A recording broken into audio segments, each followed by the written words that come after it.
দীর্ঘদিনের দাবি অবশেষে পূরণ। আজ থেকে বিহারে শুরু হচ্ছে জাতি শুমারি। দীর্ঘদিন ধরেই জাতিভিত্তিক জনগণনার দাবি জানিয়েছিলেন বিহারের মুখ্যমন্ত্রী তথা জেডিইউ নেতা নীতিশ কুমার। সেই দাবি মেনেই আজ থেকে শুরু হচ্ছে গণনা।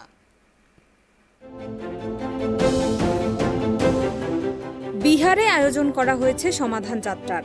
শুক্রবার এই যাত্রায় যোগ দিয়ে বিহারের মুখ্যমন্ত্রী নীতিশ কুমার বলেন, জাতিভিত্তিক জনগণনায় সমাজের সকল স্তরের মানুষ উপকৃত হবেন। এতে পিছিয়ে পড়া শ্রেণীসহ সমাজের বিভিন্ন স্তরের মানুষের জন্য সরকার উন্নয়নমূলক কাজ করতে সক্ষম হবে। এই জনগণনা শেষ হওয়ার পর চূড়ান্ত রিপোর্ট কেন্দ্রেও পাঠানো হবে।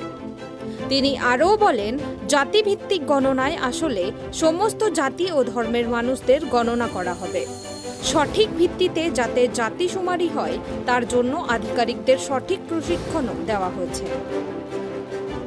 जाति से लेकर के हर चीज और आर्थिक चीज को भी इसमें जो है जोड़ा जा रहा है, और इससे हम लोगों के पास सही साइंटिफिक डेटा होगा तो हम लोग उसी हिसाब से बजट का स्वरूप बनेगा, उसी हिसाब से कल्याणकारी योजनाएं बनेंगी।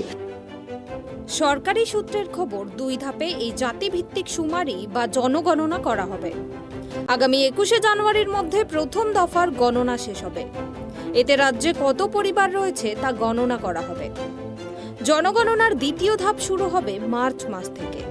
এতে রাজ্যের সমস্ত নাগরিকদের জাতি, বর্ণ ও ধর্মের ভিত্তিতে বিভাজিত তালিকা তৈরি করা হবে।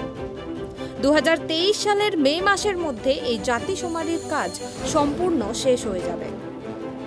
জাতিভিত্তিক গণনার জন্য সরকারের 500 কোটি টাকা খরচ হবে। এই জাতিভিত্তিক শুমারির জন্য একটি মোবাইল অ্যাপ্লিকেশন তৈরি করা হয়েছে। পঞ্চায়েত থেকে জেলা স্তরে ধাপে ধাপে এই শুমারি হবে। মোবাইল অ্যাপে বাসস্থান, জাতি, পরিবারের সদস্য সংখ্যা, পেশা ও বার্ষিক আয় সংক্রান্ত যাবতীয় প্রশ্ন রয়েছে। শিক্ষক, অঙ্গনওয়াড়ি কর্মী ও জীবিকা কর্মীরা এই শুমারির কাজ করবেন।